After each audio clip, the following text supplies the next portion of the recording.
vienas iš pirmųjų mūsų programos punktų, tai yra ypatingo prokuroro, reiškia, institucija. Ypatingo prokuroro institucija tai yra, reiškia, asmuo, institucija, kuri turi būti, mano manimu, skaidri kaip pašara. Tai reiškia, ji neturi būti susijusi su jokia sisteminė korupcija, neturi turėti jokių įtakų.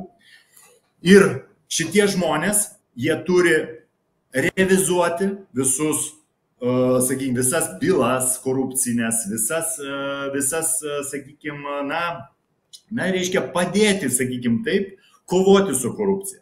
Šitie žmonės, jie turi būti ne tik, kad, reiškia, išrinkti kaip visuomenės, reiškia, atstovai šitam klausimam, bet aš manau, kad jie turi praeiti ir, reiškia, melo detektorius ir visa kita, kad ta prasme tai turi būti visiškai nesuinteresuoti žmonės, kurie kovojantis. Be abejo, jiem turi būti skirta asmeninė apsauga ir daug visokių kitų dalykų, apie kuriuos mes apie tai net neturim šnekėti. Todėl, kad eina kalba apie dešimtis, šimtus, galbūt net šimtus milijonų, reiškia, paimtų pinigų per korupcinės schemas, kurie turi būti gražinti visuomeniai, ir tai yra mūsų darželiai, mokyklos, reiškia, sveikatos apsauga, kur irgi ten daug įvairių pinigų ir teisėsaugos, reiškia, kurie trūksta pinigai policininkams, ten gaisrininkams ar ten visom socialiniam grupėm. Šitie pinigai taip pat turėtų eiti ir demografijos didinimui, gražinimui, reiškia, migrantų ir visa kita. Tai yra mūsų pinigai, kurie yra paimti.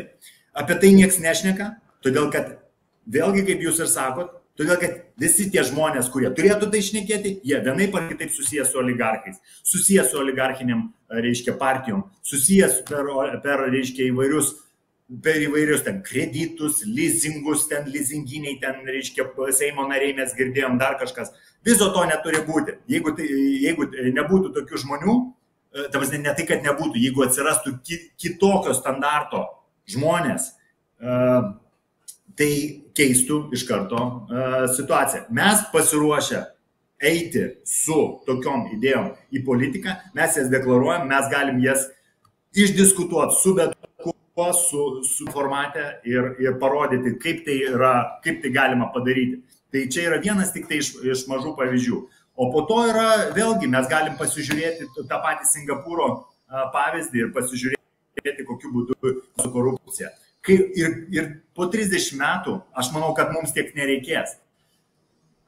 Ir po tiek metų pas juos yra, tiesiog neįmanoma kažkam tai, nėra jokios prasmės prašyti teisėjo, ar tu ten buvai kursas kažkoks, ten buvai giminaitis kažkoks. Nėra jokios prasmės prašyti, reiškia, tą teisėjo priimti palankų sprendimą vienos ar kitos šalies atžvilgių. Todėl, kad tu žinai, kad tos pasiekmes, kurias tu turėsi ir kurias turės teisėjai, jam visiškai yra, reiškia, nenaudinga. Ir tokios kaip minimum, reiškia, tokio standarto mums reikia siekti.